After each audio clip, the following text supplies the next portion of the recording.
السلام علیکم ورحمۃ اللہ وبرکاتہ۔ عزیز طلباء، میں قاری سعید، ٹیچر اسلامیات اختیاری 10 کلاس۔ عزیز طلباء، آج ہم نے یہ 16 نمبر آیت جو ہے یہ پڑھنی ہے۔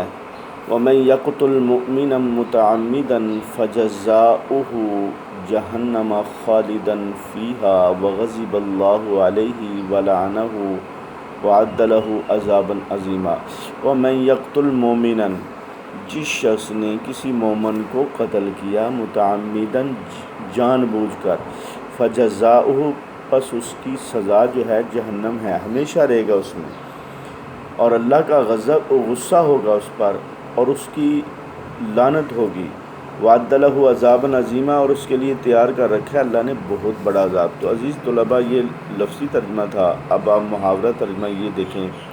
جو شخص کسی مسلمان کو جان بوجھ کر قتل کر ڈالے، اس کی سزا جہنم ہے جس میں وہ ہمیشہ رہے گا، اور اللہ اس پر غضبناک ہوا اور اس پر لعنت کی، اور اس کے لیے بڑا عذاب تیار کر رکھا ہے۔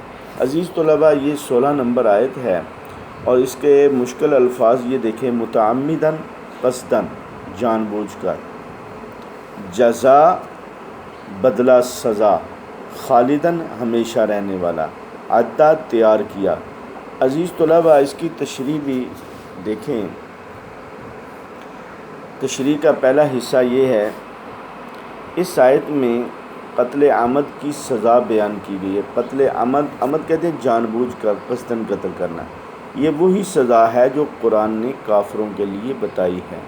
اس آیت کو پڑھ کر مسلمان کا دل لرز اٹھتا ہے، اور وہ دیکھتا ہے کہ کسی مسلمان کو جان بوجھ کر قتل کرنے والے پر خدا غصے ہوتا ہے اور اسے اپنی رحمت سے دور کر دیتا ہے، اور بڑے عذاب اس کے لیے تیار کرتا ہے، اور اسے اس گناہ کے بدلے میں دوزخ میں ڈالا جائے گا، جس میں وہ ہمیشہ ہمیشہ رہے گا۔ ہاں، اگر اللہ خود چاہے تو اسے دوزخ سے نکال لے۔ عزیز طلباء، اتنی سخت سزا اس لیے ہے کہ ایک مسلمان کا دوسرے مسلمان پر سب سے بڑا حق اس کی جان کا احترام ہے۔ اگر ایک مسلمان اپنے مسلمان بھائی کو جان بوجھ کر قتل کر دیتا ہے، تو گویا اس نے حقوق العباد میں سب سے بڑے حق کو تلف کر دیا، یعنی ضائع کر دیا، جس کی تلافی اور اصلاح کی اب کوئی شکل باقی نہیں رہی، کیونکہ مقتول تو دنیا سے رخصت ہو چکا، اور اس کے ساتھ کی گئی زیادتی کی تلافی کی کوئی صورت نہیں رہی۔